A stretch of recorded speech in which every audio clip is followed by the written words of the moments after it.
That major escalation from Russia over Ukraine, the U.S. bracing tonight for what could come next. Tonight, Russian President Vladimir Putin has told the Russian people he is now recognizing the independence of two separatist regions of Ukraine. And tonight, he has already ordered Russian troops to move into those two breakaway regions to, quote, maintain peace in that part of Ukraine. Tonight, President Biden responding with new but so far mild sanctions, still bracing for what Putin could do next. The U.S. warning Ukraine's President Volodymyr Zelensky to leave the capital of Kyiv for his own safety. President Biden speaking with him late today. Zelensky is expected to speak to the people of Ukraine any time now. Vladimir Putin, in a series of carefully planned out moments, holding a televised meeting with his national security team, during which he asked each of them should he recognize those two separatist regions in eastern Ukraine as independent. They all answered yes. Then late today, speaking to the Russian people in a televised address, arguing Ukraine is not just a neighbor, but a country with, quote, blood and family ties to Russia, calling the Ukrainian government corrupt and a puppet of the West. Putin claiming Ukraine is the aggressor. In recent days, flooding Russian TV with images of women, children, and the elderly being evacuated from eastern Ukraine. Though the U.S. believes all of this has been orchestrated, that Ukraine has planned no military action. Tonight, more than 150,000 Russian troops still posted on three sides of Ukraine. President Biden, for a second day now, holding urgent meetings at the White House with his national security team. ABC's Cecilia Vega at the White House tonight. James Longman from Moscow. Martha Raddatz on the border of Ukraine and Poland. What she's learning from her sources tonight. But we do begin with ABC senior foreign correspondent Ian Pannell in the capital of Kyiv, Ukraine. Tonight, a dangerous escalation in the Ukraine crisis. Russian President Vladimir Putin formally recognizing two pro-Russian rebel areas in the east of the country as independent, ordering his military to move across the border under the guise of peacekeeping.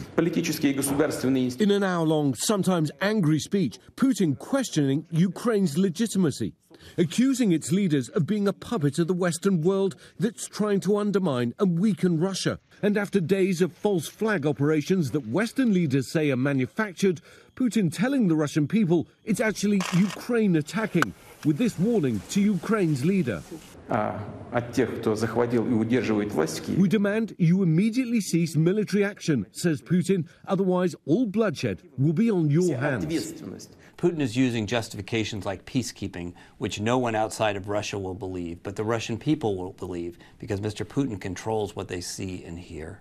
The move could open the way to Russia formally annexing the regions which it's de facto controlled in any case. President Biden, for a second day in a row, convening an urgent meeting of his national security team. Despite warning of catastrophic consequences, the White House choosing to impose relatively minor sanctions for now. The European Union also condemning Russia's move as a blatant violation of international law and promising more sanctions. Earlier in the day, in a bizarre orchestrated performance, Putin gathered his top national security advisors on live TV to ask if he should recognize the rebel regions as independent.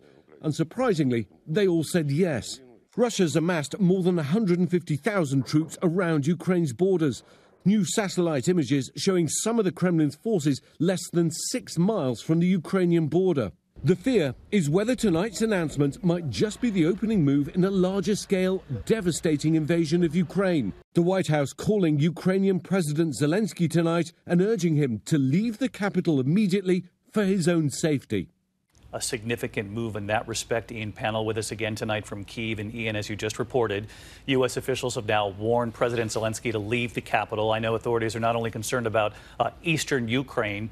Russian troops in those two separatist regions are expected, but there's also concern about Kyiv as well. Yeah, I think that's right. We know that Zelensky has spoken with President Biden and other world leaders, and they're all pretty much giving the same message. I think it's unlikely that he's going to heed these warnings to leave Kiev, though, because to do so would create the very thing he's been trying to avoid, which is, of course, spread panic in the country. But nevertheless, the United States is convinced that the capital is going to be attacked, and it could very quickly become unstable and dangerous. But I think it's hard to imagine that either Zelensky is going to leave or that the Ukrainian people will give up Kiev without a significant fight. And Ian, in the meantime, we should point out that right after Putin declared those two regions in eastern Ukraine independent, There appeared to be a choreographed display of fireworks in one of those regions, what many say is proof that all of this has been orchestrated. Yeah, that's right. I mean, almost farcical display. There are only a handful of people who suddenly appeared on the streets to see these fireworks, but most people are staying at home, or some of the people have actually been evacuated from the country altogether. And I think this fits this pattern of these videos without any authentication. For example, sirens going off, but no signs of explosions, attacks coming in, but the evidence that's shown isn't very convincing. But we have to remember, we're not the audience here. The audience is the people who live in the republics and the Russian domestic audience. They're being sold a counter-narrative that basically says Ukraine is attacking them. David? Ian Pennell leading us off on this Monday night. Ian, thank you. Hi, everyone. George Stephanopoulos here. Thanks for checking out the ABC News YouTube channel. If you'd like to get more videos, show highlights, and watch live event coverage, click on the right over here to subscribe to our channel. And don't forget to download the ABC News app for breaking news alerts. Thanks for watching.